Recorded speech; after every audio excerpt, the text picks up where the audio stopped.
One day after Iraq's prime minister declared total victory over ISIS, clashes have erupted in Mosul, a sign that the fight is still far, far from over. Right now, I am joined by Sebastian Gorka, Deputy Assistant to the President. Sebastian, we're going to get to Mosul and the G20, but first I want to start with the New York Times report that Rob Goldstone sent an email to Donald Trump Jr. before last June's meeting, making it clear that he was being offered damaging information about Hillary Clinton that was part of a Russian government effort. What's your take on that? Look, I think Donald Jr.'s statements stand for themselves. An individual who at the time had no connection to the Russian government requested a meeting under false pretenses. Once the discussion began and this individual started to talk incoherently, the topic changed to the issue of Russian adoptions, which was a very hot item under the Obama administration. And at that point, the meeting ended. And I think the very important thing is not just the statements from Mr. Trump Jr., but the fact that after that meeting, there was no other connection, no phone calls, no further meetings, because this individual did not meet in good faith. Donald Trump Jr. is not part of the administration, and so this is a massive nothing burger. Paul Manafort, whether or not Don Jr. is part of the administration, Jared Kushner absolutely is, and Paul Manafort is well versed in this.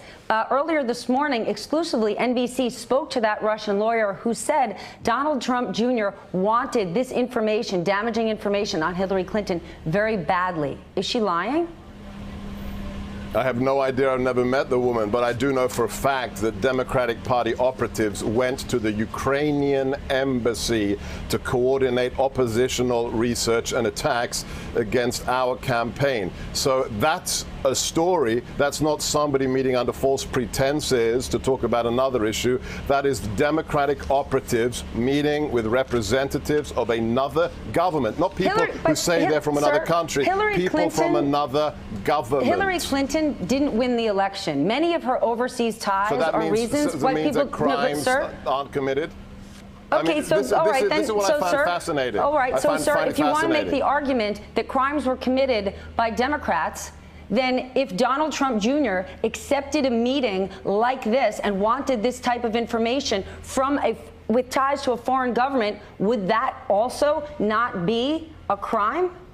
I'm talking about the fact that you had a presidential candidate called Hillary Clinton running for the highest office in this country and the most powerful office in the world, when her husband was getting $500,000 speaking fees from the Russian government. Not meetings with Russian nationals, $500,000 worth of payment from Russia. Two wrongs don't make a right. So put Hillary Clinton. No, that's illegal. That's pay for play. That's pay for play. When you are having meetings with individuals who are giving you money and your wife is in control of the sale of 20% of your, can I finish? It's 20% of America's uranium to Russia. That's a story. Let's talk about that. Sir, that story, that uranium story, whatever in it you want to believe, are one of the reasons people did not want to vote for Hillary Clinton. But pay for play and those issues were issues that the Trump campaign harped on so desperately. So why would Paul Manafort, Jared Kushner, Donald Trump Jr. take a meeting like this? And by the way, if it was about opposition research, why would Donald Trump Jr. not come clean with that on Saturday and say this is how campaigns run? To give us this story about orphans when 2 days later, yep, we wanted information on her. Why? Explain this to me, please. Well, I think you should probably ask Donald Trump Jr., but if I was in his position, I'd say very simply, because that meeting was not organized in good faith. The person who requested it had an ulterior motive, not from the one they indicated, which is a standard one, collecting negative information on your political opponent. Every party does that. But when it turns out she hasn't got any and she wants to talk about adoption, that's why this is a very, very complicated story, and one in which the individual who requests the meeting is not acting in good faith. So if she had the goods, would you feel better about it? Well, it's standard political practice. You think the Democratic Party didn't collect? I mean, no, Hillary Clinton collected opposition research on It is not standard political practice to seek information from a foreign government. Would you like to talk about Mosul, or would you like to continue talking about nothing burger story when the Hillary campaign collects dirt on Bernie Sanders? What, is that unusual? Then why wouldn't Donald Trump Jr. say that on Saturday, number one? And it is not appropriate to do that with a foreign government. And if these meetings were standard practice, why wouldn't Don share that information? Why wouldn't Jared Kushner share that information? And as far as we've got Jeff Sessions, we've got Mike Flynn, none of whom shared information about meetings they had. Why wouldn't they share that? That's what brings us back here. The reason we know about this is because Jared didn't disclose the meeting. If it was such a nothing burger, put it on your forms. So, number one, we have been in office for less than 6 months. In the first 125 days of this administration, there have been 126 leaks of national security information to the media. Now that's a story. That's illegal. That's felonious. But you want to talk about a 9-month campaign to talk about some... Can I finish? Sir, do you think that people in the White House aren't leaking information? May I finish? Please. Can I finish? Now that's a story. 126 leaks, 7 times more than the Obama administration, and 7 times more than the Bush administration. But in the last 9 months, you and your colleagues in the fake news media, CNN, MSNBC, New York Times, Washington Post, I'm going to finish. I'm going to finish. Excuse me. You're welcome have not managed to to find one felonious piece of evidence. Not one. In 9 months. Don't you think it's time the American people were served by the media justly, and you get to national security issues like Mosul? We're going to get to Mosul in 1 minute. Mr. Gorka, if we should go after everyone within the administration leaking information, are you not concerned that Jared Kushner himself, possibly even the president, leak information? So you know who leaked the information? Do you have those identities? I'm asking you. Do you believe that... No, I'm asking you. Well, I can't answer that, sir. Do you know? I know why are you making I know that there are people within the White House who leak information on a regular basis. Well, that's impressive. You know more than we do inside the White House as to who's doing the leaking. Maybe you should talk to the authorities if you're in possession of felonious activity information. Leaking information isn't necessarily felonious. If it's national security, it absolutely is. And that's congressional data. 126 leaks of national security import. Or I didn't say that it was information regarding national security, but I do want to talk about the G20, and you do as well. The Kremlin says that President Trump accepted Vladimir Putin's denial of election meddling. Can you help me understand? Is that the case? I'm not going to talk for the Kremlin. I work for the President of the United States. You should ask the Kremlin. So then, according to the President of the United States, does the President believe, after meeting with Vladimir Putin, that Russia did not try to meddle in the election? We know what Russia did, and we know how they were involved in things that they've been doing for about 70 years, since the October Revolution of 1917 in the United States. We're fully aware of that. We're also fully aware of Russia's ties to the DNC, and that persons who were close to the Russian government or using Russian tools were involved with taking John Podesta's emails. We know all this. We pressed the president. We pressed him on multiple occasions in that meeting, which lasted more than 2 hours, on the issue of election meddling. When they denied it, we moved on because we were trying to save the lives of the people who are being threatened in Syria. Almost 500,000 people killed in the last 6 years. So we got down to brass tacks on what we could do. This is not a court of law. We're not prosecuting the Kremlin at a G20 meeting. It's a protocol event. And we had very important things to talk about, such as defeating ISIS. So the president did what had to be done. He called them out, and then he moved on. Rex Tillerson said in the meeting sanctions were discussed, and President Trump said they were not. Can you help us understand what happened? No, I'm not going to talk about the fine details of a closed meeting. That's not exactly a fine detail. That's a main point. Well, you'd have to talk to Rex Tillerson. All right, then let's move on. You do want to speak about Mosul. What point did you want to make, sir?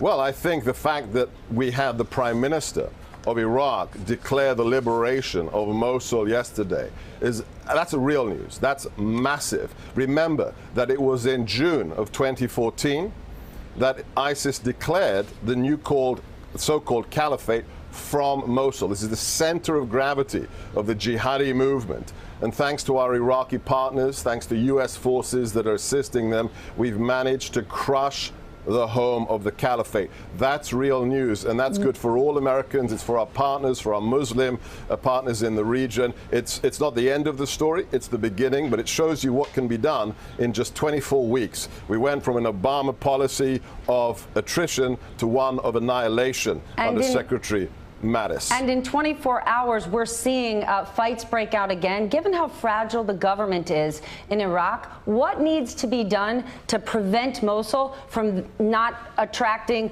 ISIS 2.0 or some other terror group, because it could be a vacuum for that? What do we need to do there? What's the U.S.'s role?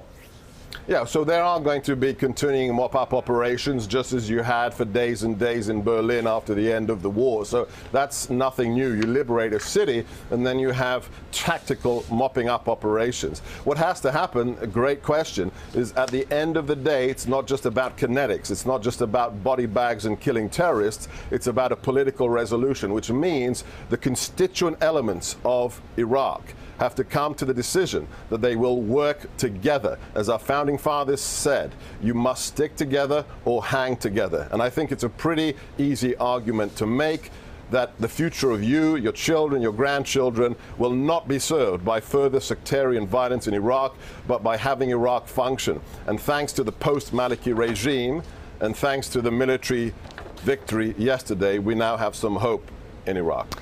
You said that you said earlier this morning that you trust the U.S. military when you look at what's happened in Iraq. Why not trust the U.S. military in terms of Afghanistan? As we're learning this report that Steve Bannon and possibly Jared Kushner are bringing in the likes of a Steve Feinberg, who's a hedge fund manager with no military experience, and Eric Prince from Blackwater. Why not trust the U.S. military in Afghanistan?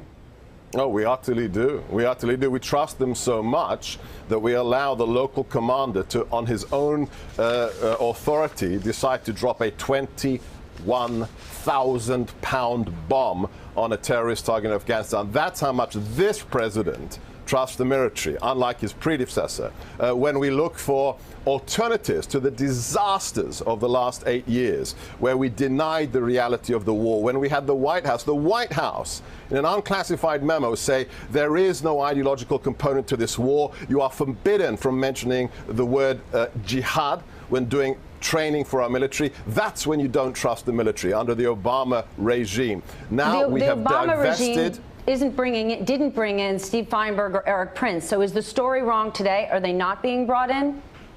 So are you saying that an American administration should not collect the widest opinions?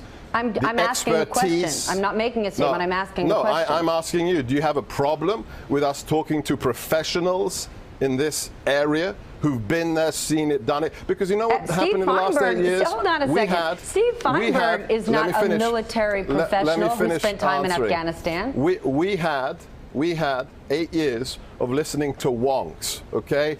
The wonks that brought the disastrous decisions to pull out of Iraq, to say that we're winning, Al-Qaeda is on the ropes. That's a fantasy land. That's Alice in Wonderland. We don't listen to the wonkery of the bubble anymore. We listen to practitioners, and we listen to people. And how is Steve Feinberg a practitioner of military leadership in Afghanistan? We listen to practitioners, and we listen to people who have alternative suggestions to replace the disastrous policies of the Obama administration that helped to create ISIS, the most dangerous jihadi group of the modern era. So if you'd like us to sit here and close the doors to the world, we're not going to do it, because that would be irresponsible. Well, given the geopolitical climate, we need lots of help. I don't think it is fair to say that the Obama administration is responsible for jihadists growing here. I don't really think that's fair. We're doing very well, thank you. Then before we go, given all the work that needs to be done, yesterday President Trump said he doesn't believe that Congress should go on break in August if we don't see a health care bill. And I know health care isn't your thing, but given all the work ahead, what's the president's plan? I'd heard he's going to be taking off almost all of August. What's his plan? His plan is to exert the pressure that every president has from the White House to try and get that commitment to a decision. Because remember, again, another catastrophe. Thanks for raising it. Obamacare. My premiums, I don't know about your premiums, but the people I talk to have seen them double, treble, who have deductibles they literally can't afford to pay in cash. So the president, that's a real problem. So the president will be in the White House working for the month of August? The president, if you've read his book, The Art of the Deal, on average makes about 40 to 50 phone calls a day. He doesn't have to be sitting in the building behind me to exercise command, to exercise leadership. He can do that anywhere. He can do that from the deck of Air Force One. So it's not about locality, it's about leadership. And I think in the last 25 weeks, you've seen that leadership from the southern border to NATO, to Warsaw, to the economy, to the stock market. We're crushing it, and he can do that from anywhere. All right, well, the White House doesn't crush a stock market, but I do appreciate your time. That's Thanks for joining me this morning. It's a common phrase. It means winning. Thanks for helping me with the common phrase. You're welcome. Crushing it. Anytime. Appreciate it. All right. Discussion began, and this individual started to talk incoherently. The topic changed to the issue of Russian adoptions, which was a very hot item under the Obama administration. And at that point, the meeting ended. And I think the very important thing is not just the statements from Mr. Trump Jr., but the fact that after that meeting, there was no other connection. That he was being offered damaging information about Hillary Clinton that was part of a Russian government effort. What's your take on that? Look, I think Donald Jr.'s statements stand for themselves. An individual who at the time had no connection to the Russian government requested a meeting under false pretenses. Wants to did this information, damaging information on Hillary Clinton very badly. Is she lying? I have no idea. I've never met the woman, but I do know for a fact that Democratic Party operatives went to the Ukrainian embassy to coordinate oppositional research and attacks against our campaign. So that's a story. That's not somebody meeting under false pretense. One day after Iraq's prime minister declared total victory over ISIS, clashes have erupted in Mosul, a sign that the fight is still far, far from over. Right now, I am joined by Sebastian Gorka, Deputy Assistant to the President. Sebastian, we're going to get to Mosul and the G20, but first I want to start with the New York Times report that Rob Goldstone sent an email to Don Trump Jr. before last June's meeting, making it clear. Phone calls, no further meetings, because this individual did not meet in good faith. Donald Trump Jr. is not part of the administration, and so this is a massive nothing burger. Paul Manafort, whether or not Don Jr. is part of the administration, Jared Kushner absolutely is, and Paul Manafort is well versed in this. Earlier this morning, exclusively, NBC spoke to that Russian lawyer who said Donald Trump Jr. wanted